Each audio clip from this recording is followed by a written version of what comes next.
Welcome to the Cult Classic Horror Show. Every week, you can have the conversations you've always wanted to have about the films you love. Shut up! We're gonna get you. Not another peep. Kinda Get rid of your distractions and prepare yourself. Won't then lock your door. 5, 6, crucifix. You got a big surprise coming to you. You're not going anywhere.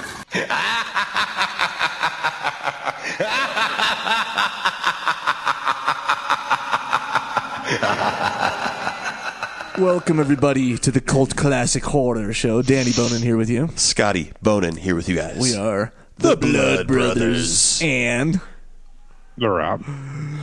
Yeah. postponed one night so that the Rob could join us. Yes. Yeah. Sorry, guys. Because I was in South Florida. You were in Melbourne, Australia. Must be nice down there where it's warm and there's beaches.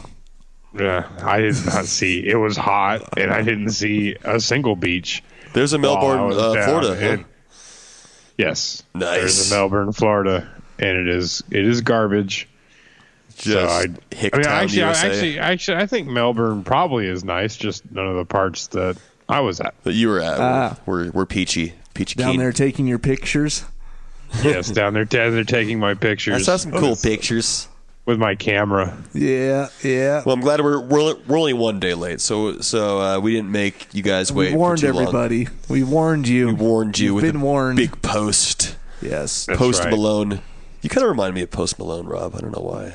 No. Oh, goodness. No. Anyways, you got that beard. We'll just skim over that. And the Post cornrows. Malone, Yeah, Post Malone got the doesn't cornrows. doesn't even have a decent beard.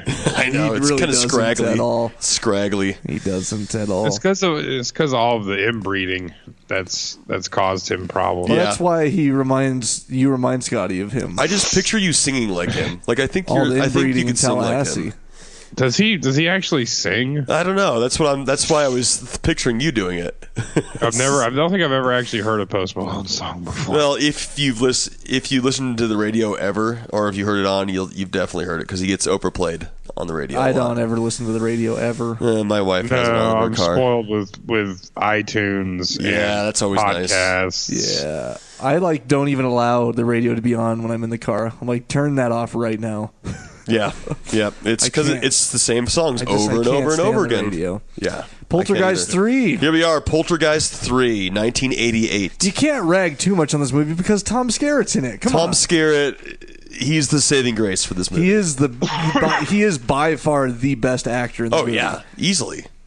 Yeah, I mean, I don't really want to talk too awful about it because people died, And we've seen worse. We've seen worse too. Like she's so cute and adorable. Like I'll talk trash about Heath Ledger all the time because I mean He's the best Joker there ever was. He no, was. Jack Nicholson was the best Joker. I like Nicholson too. I like Ledger better. They're both good, but yeah, I mean, we have a little girl here. I mean, rest in peace.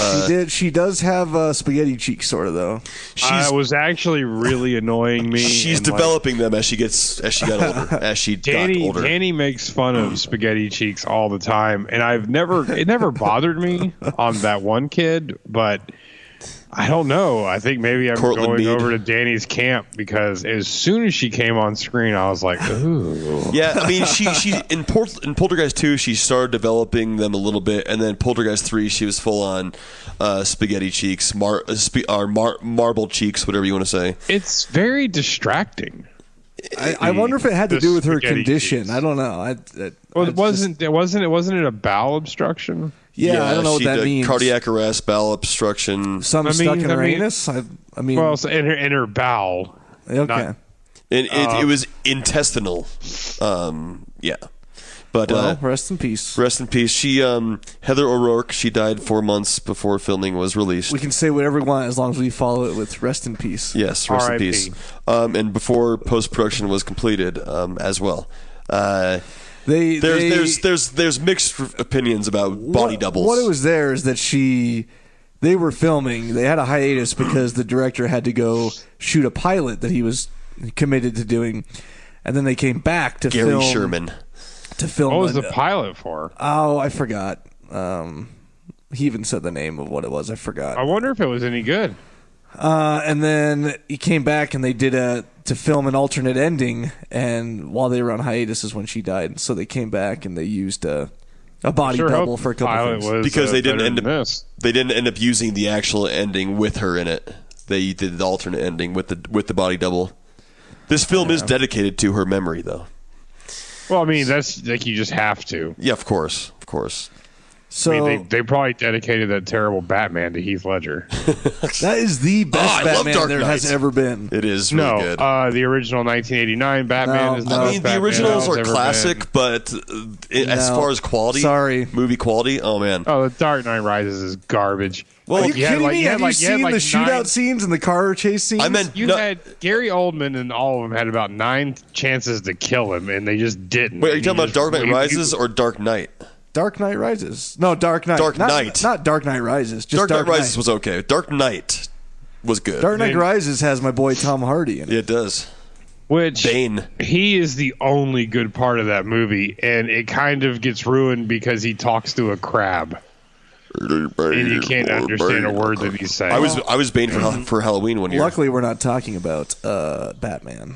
Yeah, we're talking about Poltergeist 3. Yeah, I supposedly interviewing for the movie with Tom Skerritt and Nancy Allen. They avoided the interviews with the media because of the sudden death of Heather O'Rourke.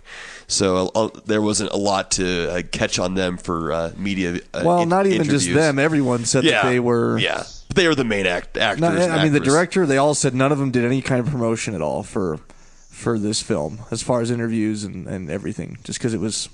Yeah, a touchy subject, of course. Anyway, so I have a ton of notes.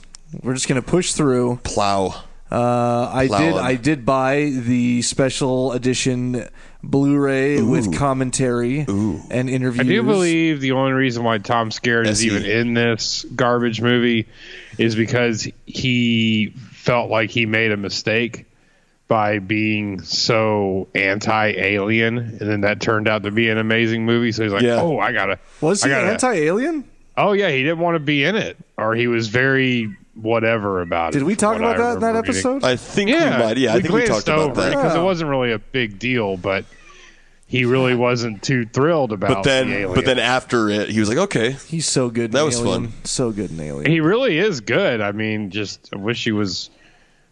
I tell you one thing: the movie that reminds me the most of Tom Skerritt. I don't know if y'all ever saw it, but Poison Ivy. No, with Drew Barrymore. Oh, I've heard of that one. Yeah, he's like he diddles Drew Barrymore, who's like his teenage daughter's. Oh, it's really weird. It's really strange. I think of Tom Skerritt. I think of Alien all the time.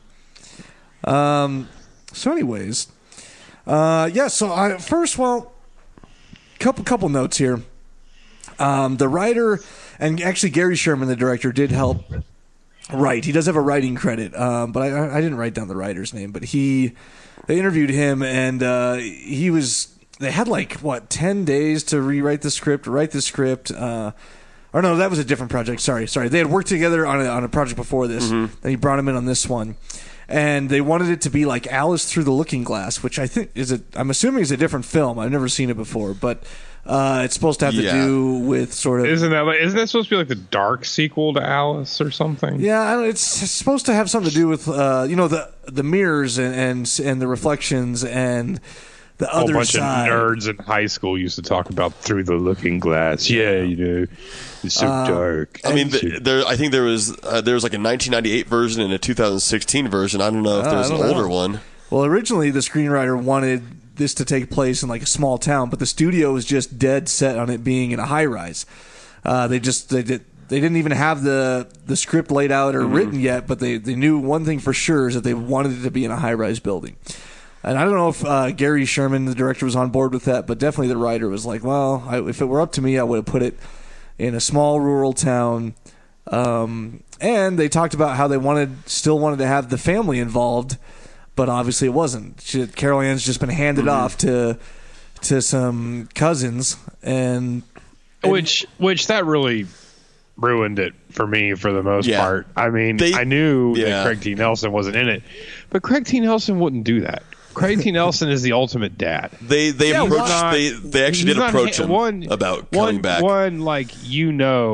That Craig T. Nelson and Tom Sizemore wouldn't get along in there. Like Tom Skerritt. Tom Skerritt. That's just Freddie Torres' fault, and everybody else in that group chat that they started, they were talking about Tom Sizemore. But fucking Tom Sizemore. Tom Skerritt and him, man. Tom Skerritt's just he's this little rich boy and all. Like, oh man, no way. Craig T. Nelson wouldn't send his daughter off to go hang out with him. Yeah, they approached Craig T. Nelson about coming back for this, and he said, "I'm good. Two was enough." So no, he said, "No, I read the script. Yeah, two is enough. He's good to go." Yeah, so set on having it in a high rise, which it is unique. You know, you have. I almost think of these high rise movies as another genre now. You know, we did Die Hard on CCA, and then it was Gremlins 2 that was in a high rise. You watched The Rock's Skyscraper. Hey, I'm not there yet.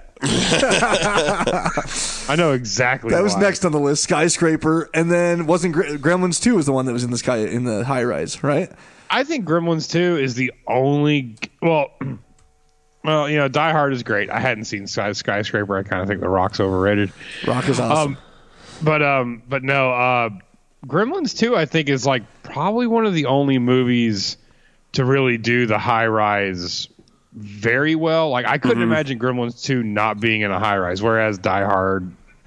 That was Die great. Hard has to be in a high rise. He climbs the floors. Well, I mean, the original does. You know, the original does, but I mean, like, the building in Gremlins 2 was a character of its own. You know, every floor there was like a weird, new, goofy thing happening. It really worked.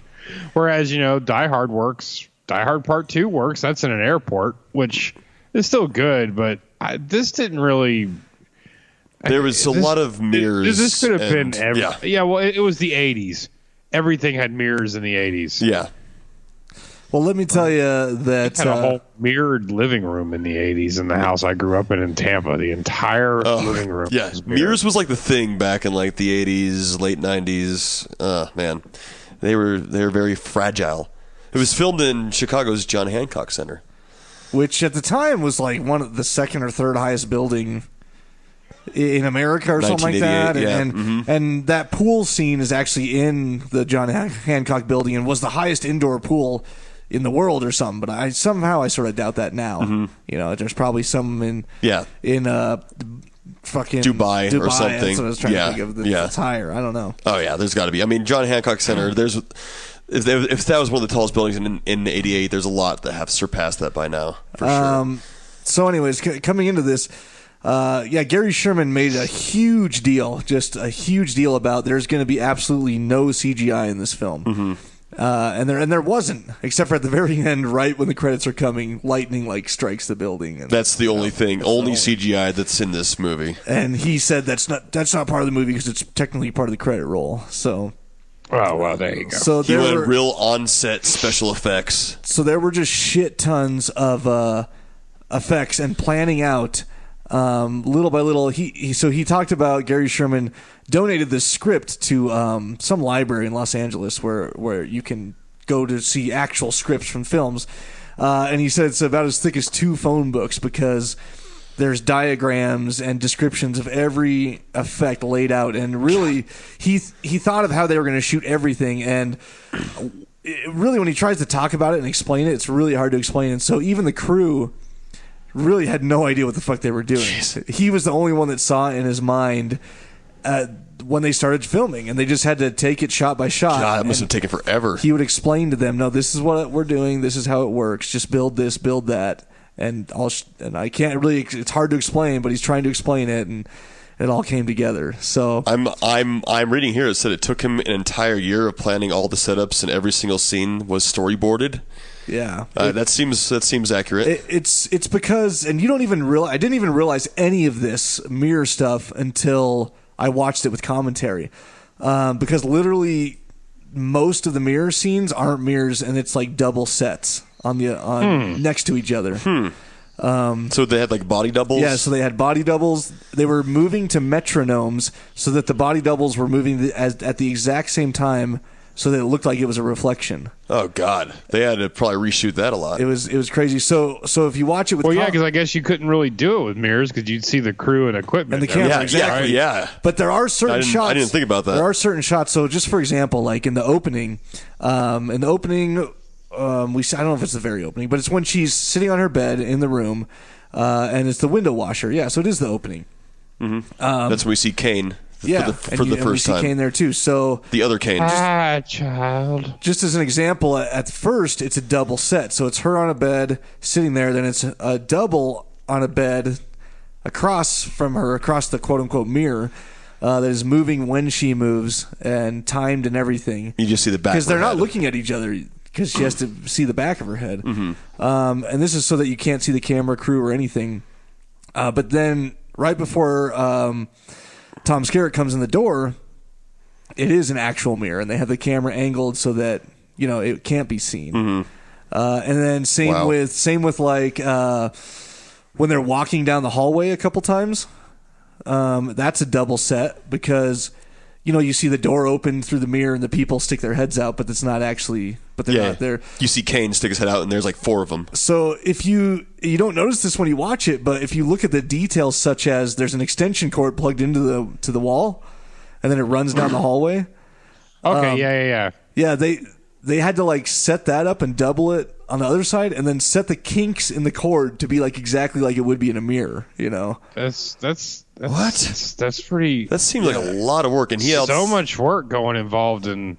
Just so that with no plot. Just so that he didn't have to use CGI, which he did bring up a good. He did bring up a good point that doing all the mirror tricks and everything with CGI back then, I guess it degraded the picture because you had to shoot it on film, and then afterwards in post you had to add in the computer the post effects, which is like I don't know the terminology, but it's like another layer on the film. And then so the picture would be degraded slightly and it wouldn't look as clear. Mm-hmm. And so he said he didn't want any CGI. He wanted it to look as good as possible.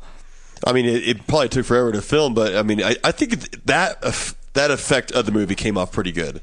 Yeah, that was kind of a same thing. I'll go with. I mean, I'm watching a little bit of it right now. Ooh, nice. Yeah. The movie looks good. Yeah.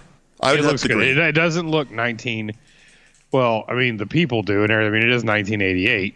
But, I mean, like you said, because if you watch Indiana Jones or something that maybe has a little bit of CGI in it, especially from the early 90s and 80s, yeah, I guess you could see, like a film residue, like it's layers. You could tell like all the quality goes away. This all looks good. Just would have been nice to put that kind of effort into an original story. Yeah, that was good. Well, you could still have Tom Skerritt.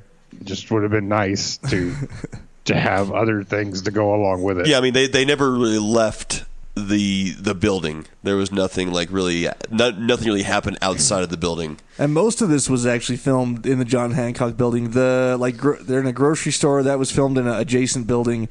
Yeah, I saw that. The parking garage is actually a different parking garage because they had to set dress it and do an explosion, and they wouldn't be allowed to do that under the Hancock building. Yeah, it was filmed. Is that car that's chasing him haunted by flashlights? Yeah, I don't know. It was filmed. You said it was adjacent. It was in the Water Tower Place shopping mall, directly across the street from the Hancock Center. Now, in my notes, I get to a lot of this, so we should just okay. They sort of go in order here with the commentary.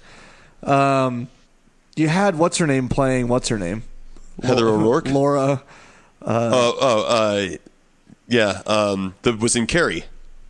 Yeah, right. What's her name? Laura. No, it's not Laura. I'm getting it. Nancy Allen. No, Nancy's the older lady. Oh, I'm talking about the sister. Donna? Laura Flynn Boyle. Laura Flynn Boyle. Yeah, so she played Donna, the daughter of Scarrett. Gary Sherman was claiming that she got her part in She's pretty hot. In Twin Peaks solely based on her performance in this movie, which I guess could be true. She's pretty good. She's in this. pretty good. She's not bad at all either. Nancy's not bad either. It's just Scarrett, Nancy, and Laura are obviously they're good actresses. And Heather O'Rourke was pretty good too. What is Nancy been in? She's all right. Nancy Allen was in Carrie. She played the best friend, or she played the friend of Carrie. She's been in something else though. Like it's really aggravating. She was in She was in all the RoboCops. RoboCop. Yeah, that's right. Yeah. That's where she was. All the early, the classic RoboCops, not the newer ones, obviously. Then we open up. They're going to school, then getting a ride to school, and then she sees Kane's reflection in the mirror outside the car. And that was actually they had the guy standing on a platform attached to the car so that they could get his reflection in it. Yeah. And then, of course, one of the next effects we see are the mirrors that crack straight up the building. In the elevator, right by the elevator panel. Yeah. And to do that, they built walls and put the mirrors on the wall, and then they had these pressure rollers behind the mirrors that would, sort of put pressure, then roll up the mirror, and so it would crack up as it went. Oh, nice. And yeah, they did that on all the floors. I think that was on the set. They didn't actually do that in the building. I know. So they did a lot of this in a soundstage. They did a lot. They filmed a lot on location in the building, but then they did a ton more on sets. For instance, they recreated some of the stairwells as set pieces. They did 2 whole floors of John Hancock building on the soundstage. But the escalators and stuff were in that shopping mall, I believe. Yeah. And the parking garage was not in the building too. They had to go to a different parking structure to film the parking garage scenes. Yeah. Which I know I'm just jumping ahead. I kind of like that parking garage scene with the cars with the snow on it and stuff. That was pretty cool. Yeah. There's definitely some really good effects. Yeah. Nothing takes away from the effects. It's just the second movie was missing a little bit. Yeah. And then this movie to me just didn't really hit any of the notes that makes Poltergeist so good. If it helps, Gary Sherman wasn't really happy with the final film. It was he was tasked with it had to be PG-13, and he said that he would have made it R, and he would have made it a lot scarier. And he said he would have made it longer. There was 17 pages that they had to cut out of the script because of budgetary issues. So there was a lot more to it, I guess, but they had to cut it short. They cut a lot. He said he would have changed the writing just a little bit so that we would have related to the Kane character a little more, maybe even felt some sympathy for him. Mm-hmm. You didn't really see him a lot, and it was played by Nathan Davis. All right, Nathan Davis, is that right? And obviously Julian. What the fuck's his last name? Julian Beck. Beck was passed away. Yeah. So he couldn't come back to reprise his role. R.I.P. R.I.P. Julian Beck. R.I.P. dog. R.I.P. dog. Yeah. Nathan Davis. Yep. Speaking of actors, the guy that played Richard, I thought was horrible. Or Richard was horrible. Was his real name Richard? Dr. Seaton. His real name might be Richard. I don't know. He's horrible. Dr. Seaton. Yeah. Richard Worst Fire. one in the whole thing. Richard Fire. And Gary Sherman talked about him like he's this just great theater actor from the Chicago community that does so much for film and theater, and I was like, he was I understand. horrible. They obviously had some kind of obsession with Chicago. Don't you think he was? Don't you think he was horrible, Rob, the psychiatrist guy? I honestly, none of the I disliked him the most, but I mean I don't really. And I guess Scarrett and Nancy were probably the two that were the only people worth watching, and it's nothing against R.I.P. Carol Ann, but she's a little child actor. The Dr. Seaton, he's a therapist in this, and he's supposed to kind of talk down to the kid like, hey, Carol Ann, what are you doing now? What? It just came off as bad acting. It was too monotone. It did come off really bad. But then he was doing it. He does this whole I think the worst scene for me was the whole the phone thing with him and his wife. Oh, and make sure you put dinner on the low flame. Low flame. Low flame. And add the cilantro. Don't forget cilantro. I guess that was ad-lib. The cilantro. But that was bad. Oh, man. I mean, it was bad the whole time. He got better throughout the film. I don't know. think, Even when he was talking to Scott, who came out of the ice, he's like, "What puddle, Scott? What puddle?" Oh, I wrote that down. What puddle? What puddle, Scott? Puddle. I know I we're wrote not that there. down. We're That's not there so yet. funny. But oh my god! I was just like, "What the fuck?" Puddle? What puddle? We're not even there yet. But I just had to bring that up. That was so great. Another cool thing they did. I want to talk about. They built. There's that cool tracking shot where it started in Carol Ann's room and went across, quote unquote, the outside of the building across 3 rooms. You saw Laura Flynn Boyle's room, and she's sitting on the thing talking on the phone. Then it went over to finally Nancy and Tom's room. And it looks totally real. And the way they did that is they did build the side of the Hancock building on the soundstage. And then you see the city lights and the reflection too. So they built these sort of miniatures, I guess, for the city behind. And then they animated it, like they put lights in it and everything. And so imagine the nightmare that was, building these miniatures that were probably still like, 8 feet tall or 6 feet tall. And then putting in lights in all the like little windows and stuff like that, and then that way when they tracked across this outside of the building that was built as a set, you actually saw that through the reflection, and it looked like the city out there. Oh, nice. And I think they pulled it off beautifully. So that was soundstage. Yeah, but I just don't know. That must have been a shit ton of work. Jeez. Oh, for sure. For a movie he wasn't this is where all the money even didn't like. Yeah. So, well, it was a good thing that Scarrett was in this though, because this spawned him being in Picket Fences with Zelda Rubinstein. Rubinstein. So the producer David Kelly was one of the producers on this, and loved him so much in this, and he also produced Picket Fences. So he's like, we're gonna have you on this show too because you did so good in Poltergeist 3. So good thing. Speaking of, he was like, I owe you. Yeah, I just want to tell us about Zelda. I was reading her IMDb page, and she was a lab technician and getting paid very well there. She quit that cold turkey at the age of 45 because she felt something was missing in her life, and she pursued acting. And 3 years later, she landed her first big role. Which was what? Which I think was 1982 Poltergeist as Tangina.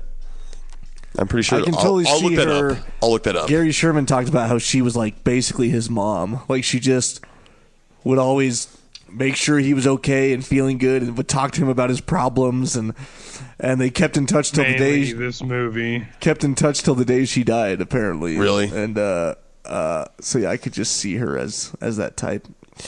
Yeah, Poltergeist was her second movie, but I think it was her first feature. Rob, are you getting enough food, Rob? Yes.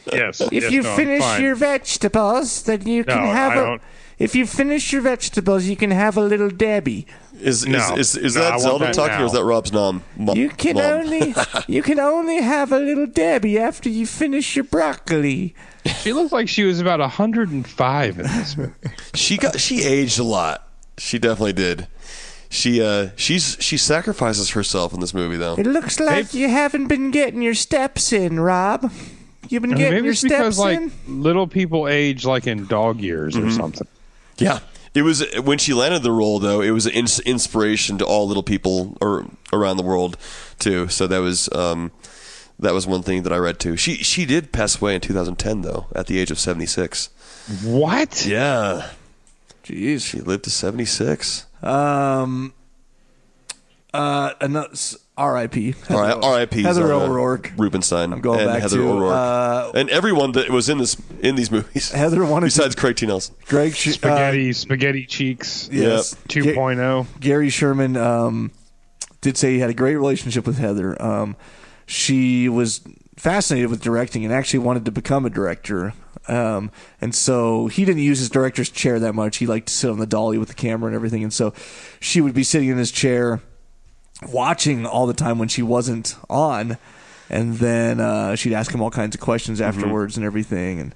And so, yeah, it was just sort of... Apparently, I'm saying it apparently, after the filming of the scene with the cars and the parking garage with with Scarrett and Nancy, the car's explosion set the entire set on fire, almost taking a crew member and a few cameras with it.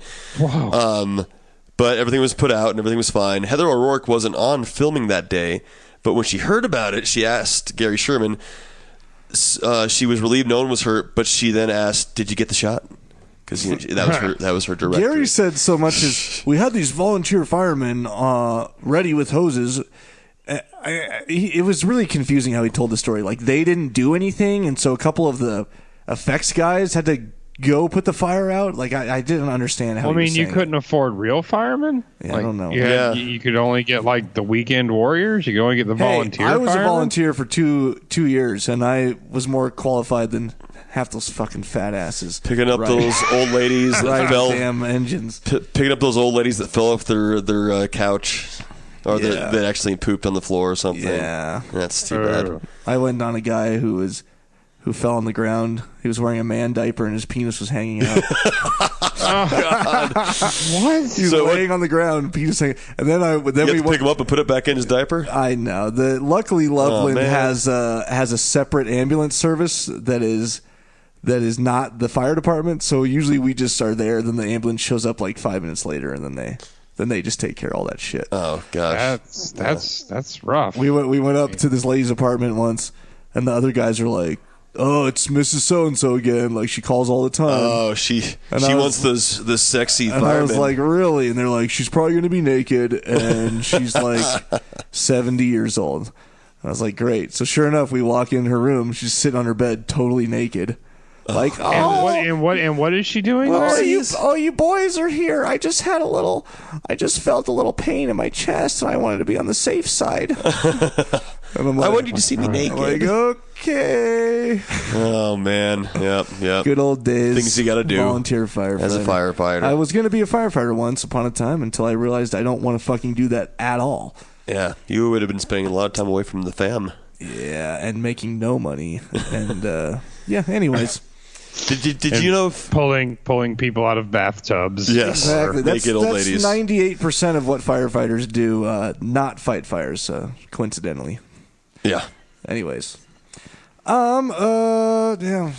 Oh my God, Moses! Jiminy Christmas! Goodness sakes, how convenient it's like is that? Fire in my explosion in my ears. That means it's time for the horror halftime.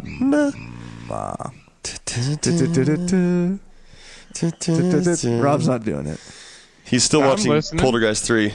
Yeah, he's not even done. But Rob's seen it a few times, so you just need a refresher. I've seen all these movies many times. I think Poltergeist 3 was one of the TNT or TBS specials that came on all the time.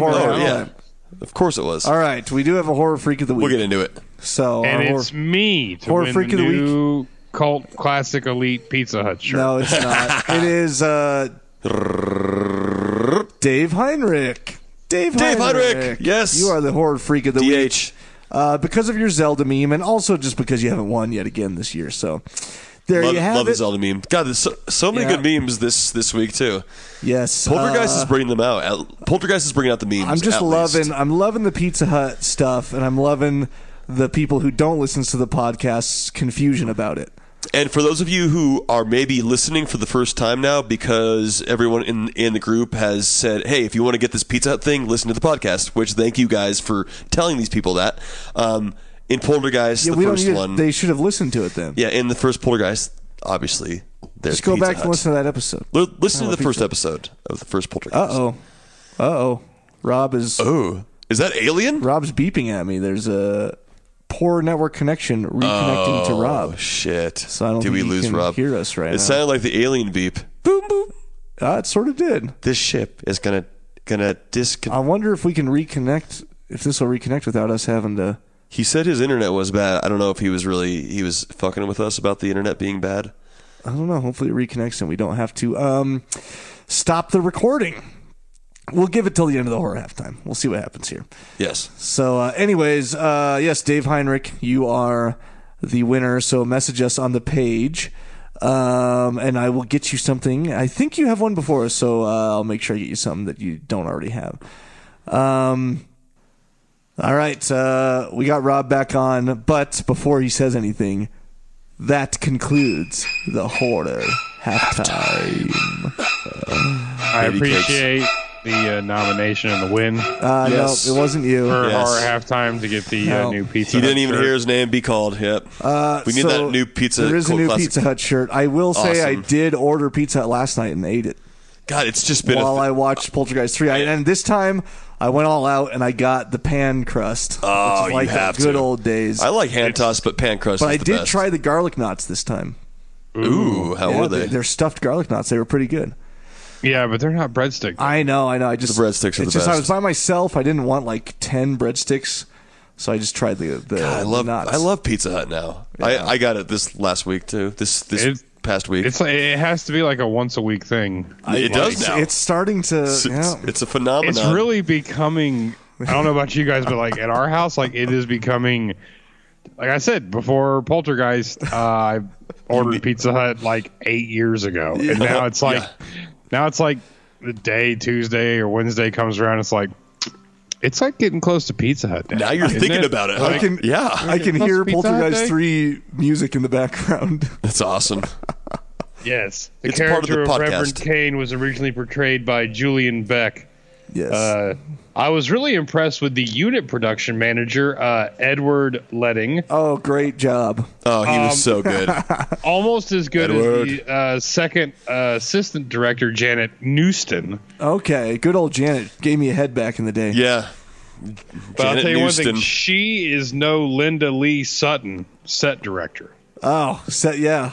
There are so many jobs. lost in a my movie. virginity to her. I mean, we made a movie. We didn't have any of these. I know. There was We didn't one have person a do every script little thing. supervisor, area managers, costume designer, grip 1, 2, and 3. Are these the credits that you're watching? She's watching Yes. the credits. We can move on. Because I did have some more notes. Supposedly, Carol Ann's name is said like 100 and some times in this movie. Well, it is, and 121 and a lot times. A lot of people talk about that, and Gary Sherman claims that that's on purpose. Although I don't really believe him. A lot of it is like chanting, like He's like- Kane chanting her name. He's Carol like, Ann. he's like, oh, we thought it was Carol hilarious. Ann. We thought it was hilarious. We were trying to slip it in wherever we could. It was on purpose. And I was like, No, it yeah, wasn't. Right. Yeah, right. That's what I'm saying. It's no like way. it's like the F bomb said like fuck said like how many times in the Wolf of Wall Street or what's it Casino. Oh yeah, I think know. Casino's like isn't Casino the record? Yes, Is it? Casino Is that a thing? holds it holds. I think it was the record, but now I think something else has topped it. But anyways, They did. So when there were some cool effects, as we've talked about already. When she puts her hands in the mirror, and then the hands come out of the mirror and grip onto her, and then she goes upwards. Remember that part? yeah. That was achieved by this mirror. The mirror actually was it was on hydraulics. It was like 18 feet tall, and when she grabbed on, they did cut holes in the mirror and had fingers come through and grab hers. And there was sort of this harness that was connecting her to the mirror, so it was safe. And then the mirror on the hydraulics just went upwards, and it pulled her up off the ground. Oh wow, that was a And, cool effect. yeah. it's kind of an homage to the first Poltergeist when it's not Dr. Lesh, is it? It's one of the doctors that pulls his face apart when the mirror comes through to him too. Yeah. or he comes through the It just the still hands go still through just it. sounds like a lot of money for that thing there. No, it was a lot of money, a lot of engineering, and a lot of designing, and all of it is very interesting. I mean, how to pull that off with no CGI and everything else, Yeah. but still, Mirrors does not a Poltergeist movie make. Yeah, there's like mirrors everywhere. And Gary was saying that he didn't even really want to direct this movie, and he almost did it as a favor. And he wanted to get out of horror because at this time, you almost felt as if you weren't legitimate if you were only making horror movies. Horror wasn't like legitimate. Oh, what? Come on. So yeah, I mean, Tell it to Craig T. Nelson, one of the most legit actors ever. I fucking love him. as far as the mirrors go, they even went as far as to use a reverse slate, so that even the studio wouldn't be able to tell what was mirrors and what wasn't. So the slate would clap the other way and the writing was written on it backwards, so that when you looked at it through a mirror, it looked like a normal slate. Yeah, and what did this guy direct prior to all this? Wanted Dead or Alive was one of his main things he did before this, which I don't really know that film, but there's a few. I don't know it either. Yeah. I mean, what other horror did he do? I think that is a horror, or at least Wanted Dead or Alive. He did Vice Squad, Dead and Buried, 1981. Dead and Buried, yeah. Phobia, Deathline, Bo Diddley. The puddle scene in the garage was built over a 5,000-gallon tank of water, and it had a platform that she stood on that then dropped so that she could drop in the puddle. And it was lit underneath once the platform went away. And the kids got pulled down in there, and they had scuba divers, and they would buddy breathe in there until the scene was over. Nice. Ew. And so they were actually still under there. If you watch the scene, it's pretty much all one continuous shot. And so they had to just be waiting in there until they called cut. That was pretty cool. So these kids, it seemed like at first Carol Ann's the only one that could see Kane and his dominions or whatever. But then obviously his Cenobites. Yeah, his Cenobites. The hands coming out of the puddle. But then obviously you see, Scott sees them, and then Donna sees them, and then soon after that Tom Skerritt and Nancy see, so and obviously the doctor thinks it's all hogwash. He thinks it's all in her head and that they're just hallucinating. But is it hogwash? So it's like a radio program for the 1930s hogwash. now. Yeah, hogwash. Does that mean that Hellraiser Bloodline is a skyscraper movie? That's or what a I'm high-rise thinking. movie. What happened in that? I forgot. Spaghetti Cheeks. The building. Oh yeah. Huh? And when he's playing with his connects, that's in a high rise. Yeah, because remember he built the giant building. He's an architect. Yeah, that's right. Which one was that again? I think Hellraiser Bloodline is now. I forget this stuff so often. I think Hellraiser Bloodline is now in the genre in the high-rise horror movies, along with Skyscraper. Not just the high-rise movies. I mean, I think we can put it up there with Die Hard. With Skyscraper. Yeah. I agree. Skyscraper. It has Nev Campbell. Really? That came out from the grave. She plays his wife. From the grave. She plays his wife in it. The Rock is married to Nev Campbell? Yeah. In the movie. Obviously, you knew that.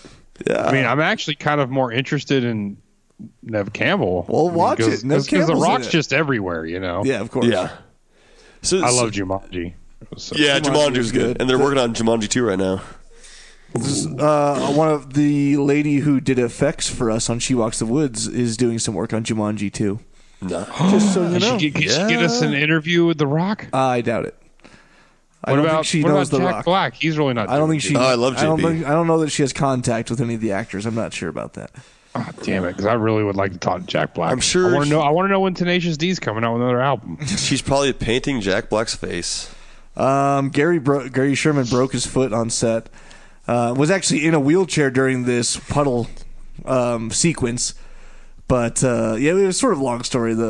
He basically got his foot ran over by a dolly that had a ton of shit on it. Oh, fuck. Broke it and had to go to the hospital the next day and was on wheelchair/crutches for 2 months or something like that. Jeez. Everybody was trying to get that director out of there. Yeah. Did it show you? Did it tell you how they did the freezing the pool scene and how he pops out of the pool? No, actually it didn't. He just said it was synthetic materials. Cool. Not any kind of real ice or anything like that. So all these kids, they just live in that apartment. They're like apartments, I guess. Yeah. They all just live there and they all just hang out together. Yeah. A bunch of. The whole thing is weird. The building is. It's just weird they live there. Yeah. Well, and what is Tom Selleck to the building? Because everybody seems... Tom Selleck? God, Selleck, Skerritt. You know who I'm talking about. You know who I'm talking about. Skerritt. Their mustaches are totally different. He's the building manager. He's the building manager. Yeah. Yeah, and he works in the same building. That's like the super. I guess. I mean, usually they're not wearing 3-piece suits and are. I think in a building like that. I can only assume he's a millionaire. I think in a building like that, if you were to watch Skyscraper, you'd know. Well, I mean, is it on Prime yet? I don't know. I rented it. And apparently he has the keys to every room. And well, he's the building manager. Yeah. But then, Yeah, but like, I mean that's like a super or something. That's just like he's basically no. a glorified janitor. No. When a building is that sophisticated and has that many systems in play, That many mirrors. then When a building has that many mirrors. He Yeah, basically has to sit in his office and delegate, HVAC guys, plumbers. He doesn't get his hands dirty. can we get some beer? Beer? Yes, beer. And all I'll this is buy it. I got money. all this is The old plot- Coors cans and Coke cans. Oh, Coors Original. Coors that was- Original, the banquet. That was Rob, except without an You arm guys should be tattoo. Coors drinkers, right? I am a Coors drinker. I don't drink yes. beer. Yes. We know you're all sophisticated and you don't Rocky drink Mountain beer. Fresh, baby. Every time I write a scene or anything that involves beer drinking, Danny immediately pipes up with that he doesn't drink beer. I don't drink beer. Yep, I do. Coors Original, baby. All I know is that Those old cans. I could see Rob the drinking. Rockies. I could Yeah, see Coors Rob Light. drinking those Coors Originals, jumping in the pool, getting the filter all hairy as fuck, That's right. and probably having his I don't know what you want to call it, his nut cheese, whatever's in between your taint. Nut Just, cheese. I'm just, You you're just, I'm had it just right. picturing you as a sweaty man with a lot of nut cheese. Well, you've been to Florida in the summer. Rob and I It's horrible. would get a case. We'd swim in the pool. We Rob, know it's very rare to Coors. even find original Coors here in Florida. Really? Rob would be over there everywhere here. hoping he's funny enough to make the hot girl laugh and get her drunk enough so that he could maybe get a hand job. I was just Yeah. I was just at the opening day Rockies game, and they were having a special on Coors Original, $3 beers at the rooftop. I think you're pretty funny, and you don't have to get me drunk to give you a handy J. Judd, come on, man. He's always Get outta here with this. He's violating probation. This is the only film in the trilogy that did not receive any Oscar nominations. So the other Darn. two did. Yep. Thanks. Yeah. Fun fact. Speaking of, we've talked about this in other episodes. The Poltergeist curse, of course. I didn't even Yeah. know they sold tickets to the Rockies being a minor league team. Yeah, right. Shut up. After my Tampa Bay Rays. Yeah, the Rays.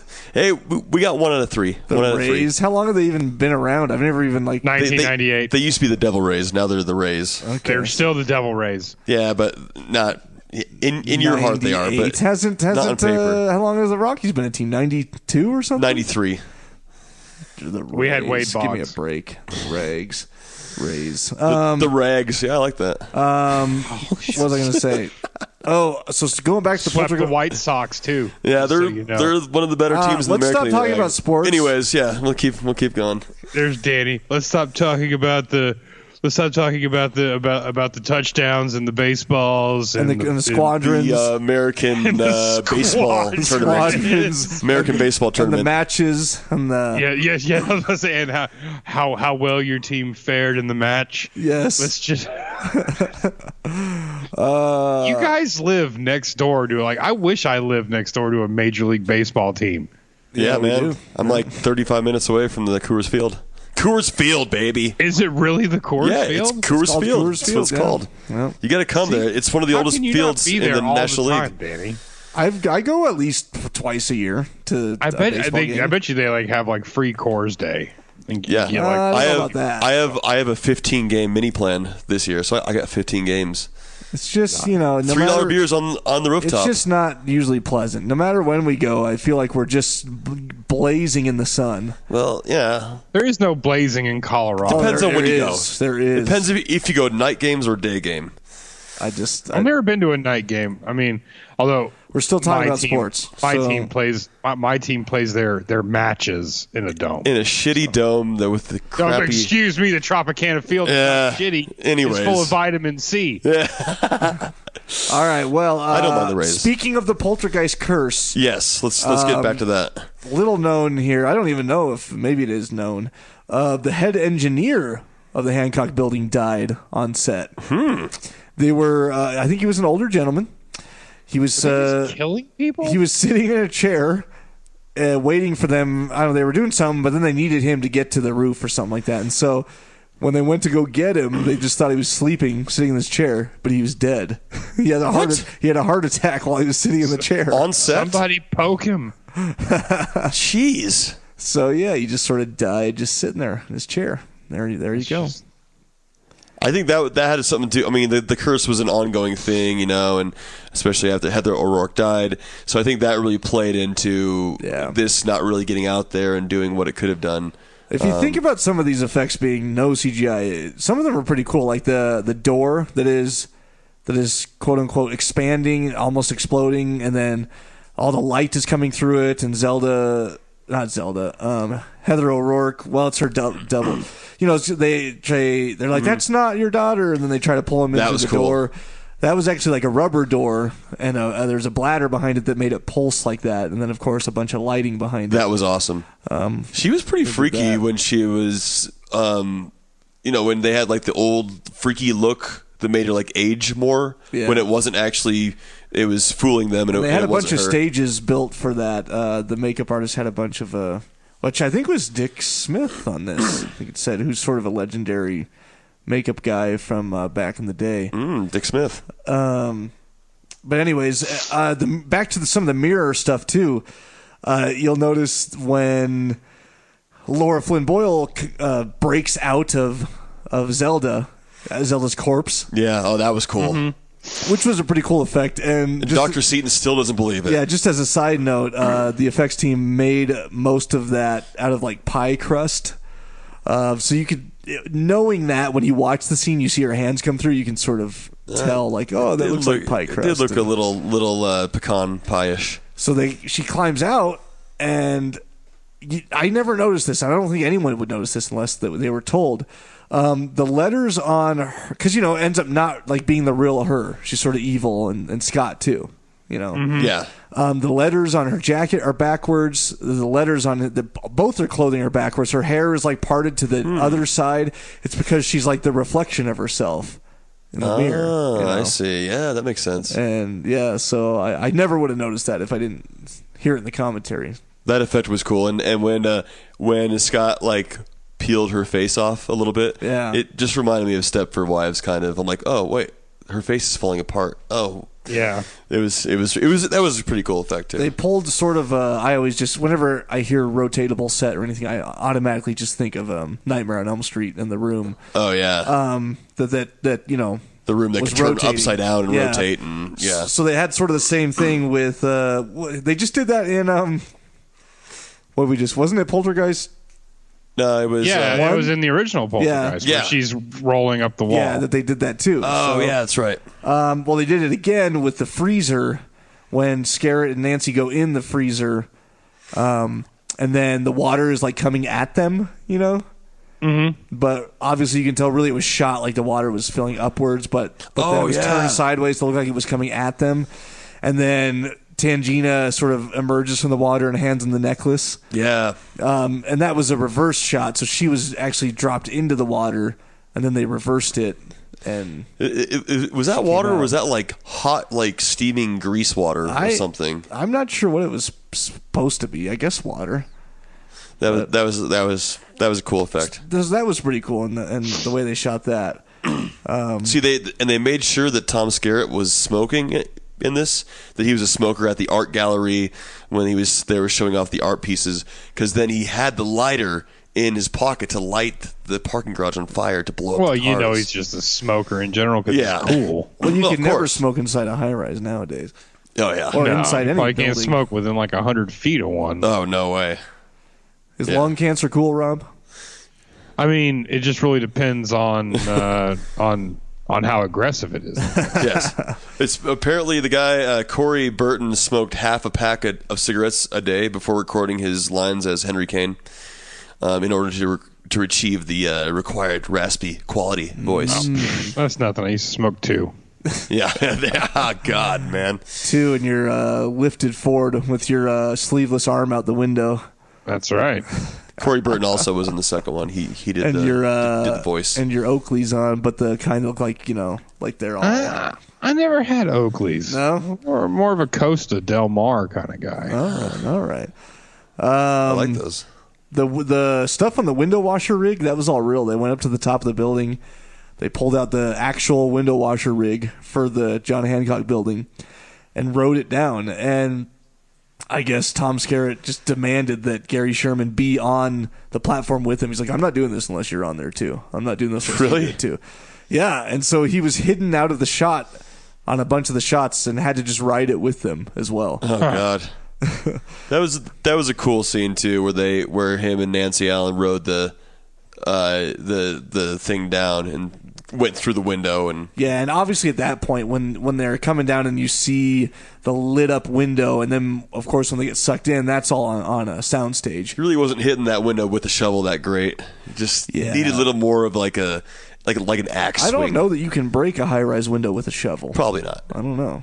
Maybe. No, I'd hope not.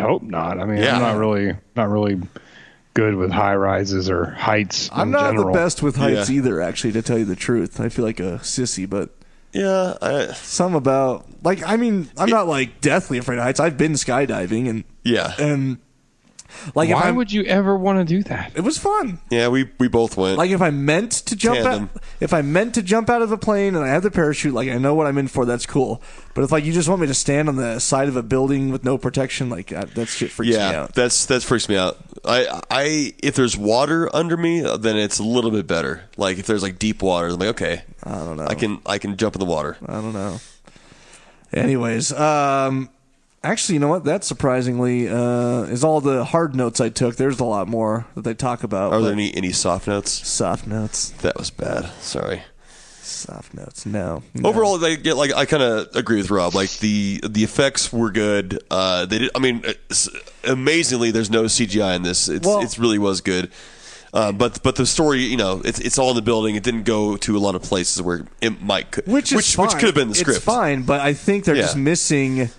And Gary Sherman, the director, talked about this. It's just missing the feel of the first one and even the second one because there's no family. Like no one really cares about Carol Ann. Yeah. No, and they're missing a lot of the the family. They're missing. Yeah. I mean, Craig T. Nelson, but Craig T. Nelson's character worked so well because he's like the ultimate dad character. Yeah. And you're missing the mom character, and you're I think the high rise was kind of a mistake. It's too hustle and bustle. Mm-hmm. Like if it was in the suburbs, then at least you have some kind of a family. Well, that's part of it too. What he said is it's not relatable, which it actually is relatable to Gary because he actually grew up in a high rise much like this, and it had like its own little community. It had a shopping mall, it had a restaurant, it had an auto shop, and they'd wash your car, and so he did grow up, and they'd trick or treat up and down, and but he thought it could be just as creepy as in a high rise as the suburbs. But he was saying that it's not relatable to most people because you've taken out the family aspect and you've taken it out of the suburbs, which is more relatable to most people. And it just doesn't have the same feel at all.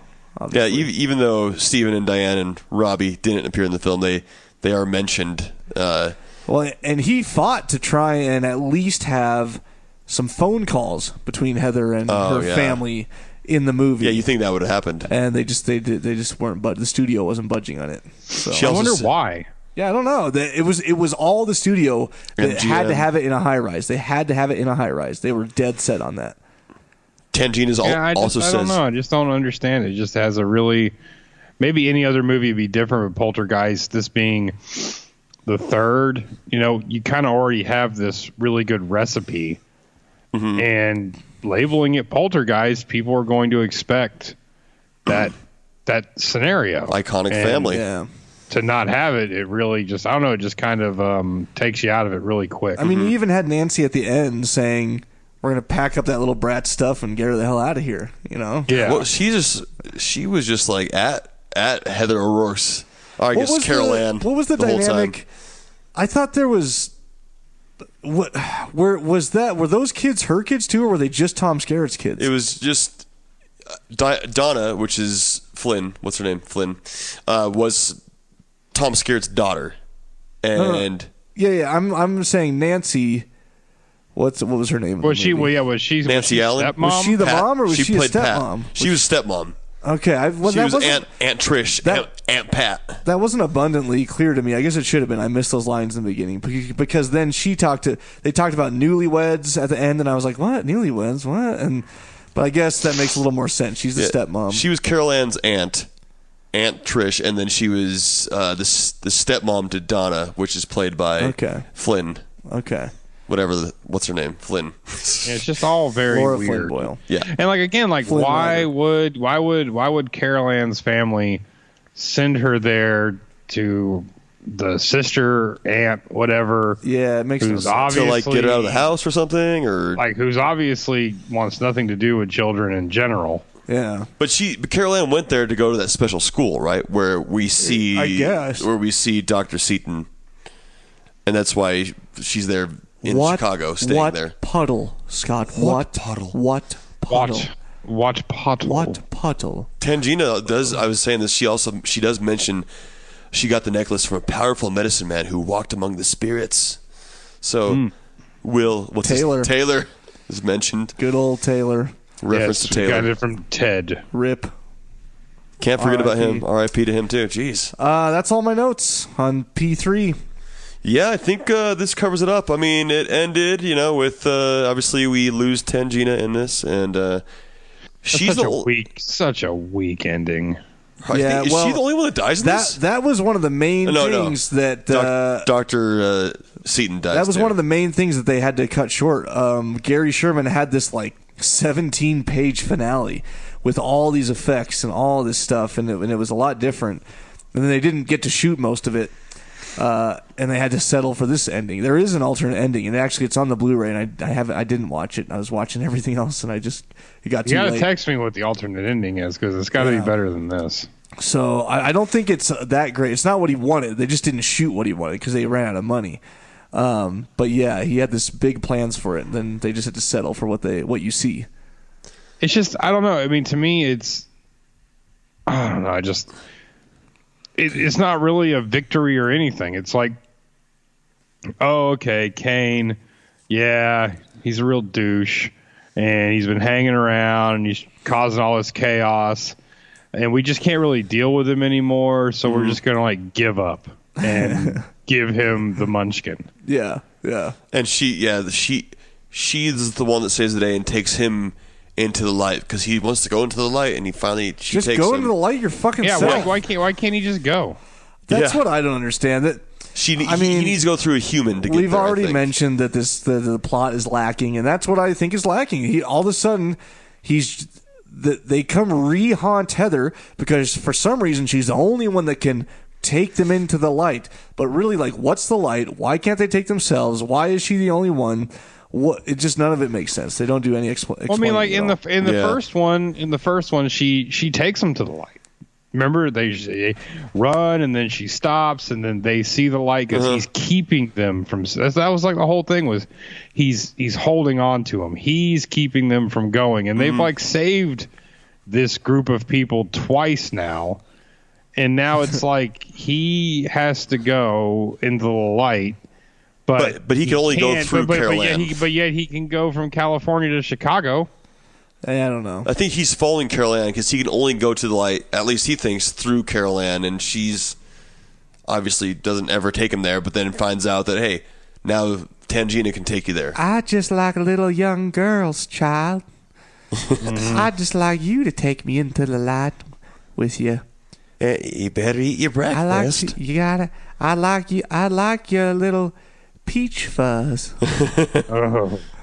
I like the peach fuzz. Tickling my upper lip. Judd's second cousin. I like how the peach fuzz tickles under my nose. So it's so it ends with the family's just sitting there and they're all good to go and yeah. All right, that's Poltergeist. We wrapped up the series. There it is. I'm not sure what we're doing next yet. We have a request. I think it was David Martin that we're coming up on 200 episodes, which maybe we should do something special. But been getting some requests for the Jaws series. I can't take it. Maybe you don't like Jaws. I can't take it. It gets so bad so fast. Well, we might. Can we just do Jaws? Just the first one. Just the one. I don't know. 200 episode anniversary. We do just Jaws. We'll look into it. We'll let you guys know. Yeah. Or maybe we won't. Maybe it'll be a surprise. Well, we should let you know so you can watch the movie. We can look into it, and we'll see. I mean, how many Jawses are there? They're like 4 or something? 5. 5? Okay. I've never seen any of them except for the first one. I think I've seen the first and second one. One is like one of the best movies ever made. 2 is... There's still 2 is and then the rest of them, it's like The Howling. 2 still has It Roy can't be as Scheider. bad as The Howling. Oh, no, they're not well, actually, no. Jaws 3 and 3D. Steerba. I would rather watch Steerba than Jaws 3. No way. Naked Steerba with her wolfmen. All right. day, all day, every day. We'll talk about it. We'll see what's going on. I wanted to bring this up because I looked at it at the very beginning of the podcast. There is Alice Through the Looking Glass 1976 full movie, 1966, 1985, 1987, God. 1998, 1980. So yeah, there's a lot of Alice Through the Looking Glass movies. How bad were these movies that they had to be remade every time? Maybe it's a different theme every time or something. I don't know. Yeah. Obviously, we don't Goodness. know anything about it. Probably some. We should do Resident Evil. Yes. That's not a cult classic. The original is. I don't think so. It's based off of a cult classic video game. I do love the original video game with all my heart and soul. I've never played them. Oh, but, God, I just I feel loved that them. I feel that Loved the them. movie is good enough. Looks like there's 4 Jawses. Well, let's wrap it up and we'll see what we do next. So, quick last segment. What did you watch? Besides the Highway. I went to go. I've watched Highwayman 5 times. Yeah, we know you watched Highwaymen already. Yeah, but I watched it 5 times. Okay, whatever. Oh, don't even. You watched Pet Cemetery. Yeah, I did. Yeah, how was I want it? to talk about the Highwaymen. No, Oh, let's we're talk not about talking Pet about Cemetery. Let's talk. You said Pet Cemetery was good, right? Pet Cemetery was phenomenal. I want gotta to go watch see it it. so bad. Gotta I love watch it. Jason Clarke. Jason Clarke was awesome, wasn't he? Who? Jason Clarke, the main guy. and John Lithgow. John Lithgow was no. Jason Clarke was awesome. I mean, the girl that played Ellie was everything. I'm sorry, that movie. A lot of people, you're the original. No, the original is not better. It's just not. I mean, Stephen King has never had like a great movie. The original is good. I will give it that, but it's because it's all we had, and there's nothing holding it into that time. I mean, it could take place anytime, you know what I mean? They didn't have to change anything to the story to make it present day. Yeah. And oh, dude, it's so good. I heard a lot of good things about it. There's Easter eggs in it. If you are a real big Stephen King fan, there are Easter eggs in it, so it is good. But it's not. What I like about it is, in my opinion, it's not made for the fans. It's made just to be a good movie. So it's not loaded with Easter eggs. It's not loaded with nods. Sure. Yeah, they changed. No spoiler alert. Because they came out and said it first thing. They changed it to where Gage, the little boy, doesn't die or get hit by the truck. Ellie does, and I think that was actually a brilliant. I think smart girls move. are way creepier than boys. Always. Well, it's not just the fact that they're creepier. It's the fact that in the book, you could do whatever you want in a book, obviously. But in the movie and in real life, unless you just CGI a child that's 3 years old, you can't get a 3-year-old child to act the way that the girl is supposed to be 11. Yeah. You know, and you can't get that. And even the directors and writers said, we did everything we could to figure it out, but it would come off really corny and really cheesy. Just kind of like some of the stuff, not all of it. I like the original Pet Cemetery, but Gage flies out of the attic in that movie and no fair. And some of it is really creepy, but some of it also is just really, really cheesy. And Stephen King has said that Pet Cemetery was the scariest thing he's ever wrote. Yes. The scariest thing he's ever come up with for him. And this movie is scary. I mean, it is. This movie, it doesn't stop. It starts off just like the other one, but as soon as that cat comes back to life, the cat, it never stops. It doesn't slow down for 5 minutes. I mean, I left the theater like tired. Yeah, I bet. Because you're nervous. You're nervous watching that. Like, oh my God, what's going to happen next? I can't wait to see it. And John Lithgow was incredible. I think John Lithgow is the better Judd, even though he didn't do the main accent. But I think, I think he didn't do it intentionally because everybody was so in love with Fred Gwynn's Judd. But Jason Clarke was awesome. John Lithgow was awesome. The little girl that plays Ellie, she was phenomenal, and it was great. Me and my mom went to go see it. Yeah, that's awesome. It was incredible. All right, I'm gonna do it. Yep. I'm gonna go this week. I really want to go. So see if I can make that happen. I watched some Game of Thrones, but also I watched Dragged Across Concrete. Oh yes. Yeah. How was the old GAC?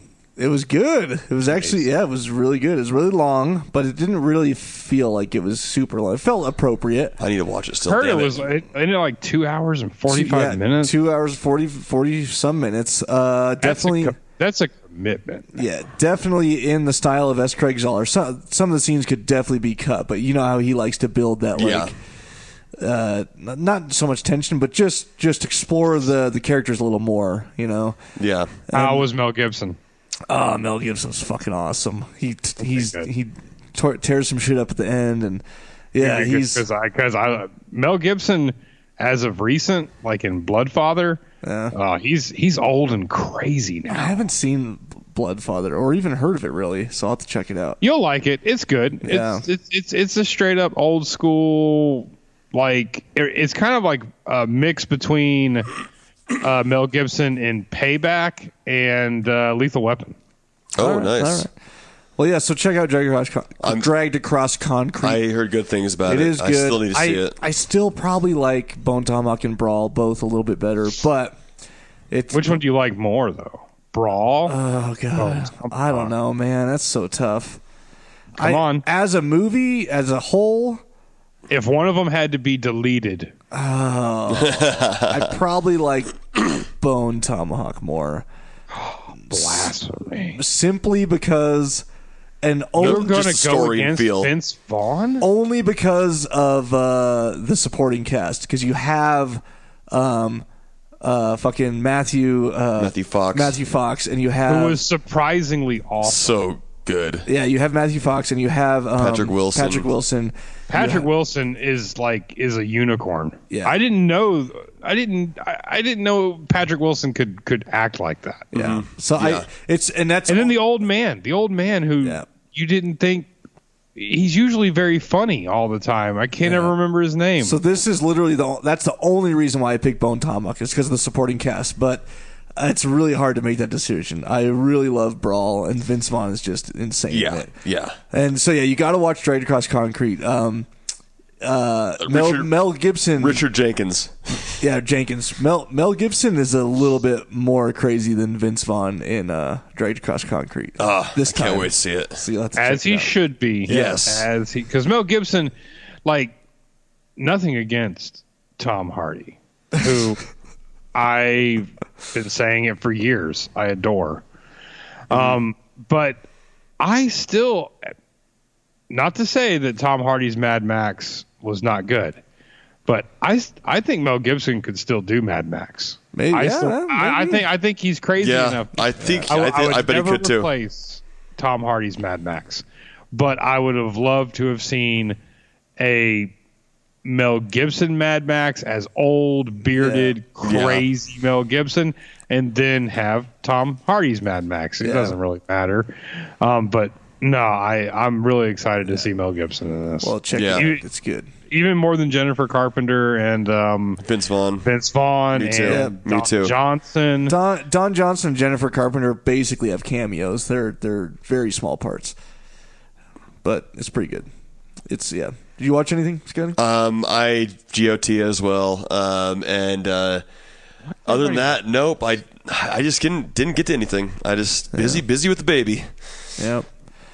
All right. Well, shit. Let's wrap her up. Not busy enough to watch Game of Thrones. Why I not? know. Well, me and the wife. Because the next season. We're getting ready for it. Just doing little catch. I'm not going to make it in time, but that's all right. Well, I'll just record them. All right. So everyone, thanks for listening. Enjoy your Pizza Hut. Yes. We need to start everybody needs to start. Like, I think when you order Pizza Hut online, you can make comments. Yeah, we need to put somewhere in the order comments, or we need to be tagging. We're giving this guy's business. We need to be tagging Pizza Hut official, in all your posts. If you have a Twitter or an Instagram, post there and take the extra minute or two and tag Pizza Hut in that post. Yeah, we need to get Pizza Hut sponsorship. Dude, if we got Pizza Hut sponsorship. We're not looking for big bucks. We just want a free pizza per month or something like that. Yeah. No, We're giving Pizza Hut big time business. No, I couldn't have unlimited free pizza. I'd be dead in 6 months. Yes. Yeah. Yes. So tag Pizza Hut however you can. I want Pizza Hut to provide all of the dishes and glassware and everything for my house. I want all red cups. I want red pitchers. Make sure when you tag them that you're also mentioning Cult Classic Horror so that we get credit. Yes, follow us at Danny Bonin, at Scotty Bonin, at O'Neilio with 4 O's, at Cult Classic Horror on everything except at CC Horror on Twitter. Check out She Walks the Woods, social media accounts, overall, all the everythings, and give us a follow. We'll have updates coming soon. And guys, thanks for joining us. We'll let announce, you know about the movies. Yeah, we'll see what we do next week. We'll let you know so you can watch it. Awesome. Thanks for joining us. Catch you next week. Thanks, guys. Later. Don't you blame the movies. Movies don't create psychos. Movies make psychos more creative.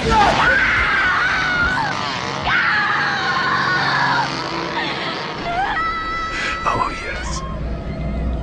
There will be blood.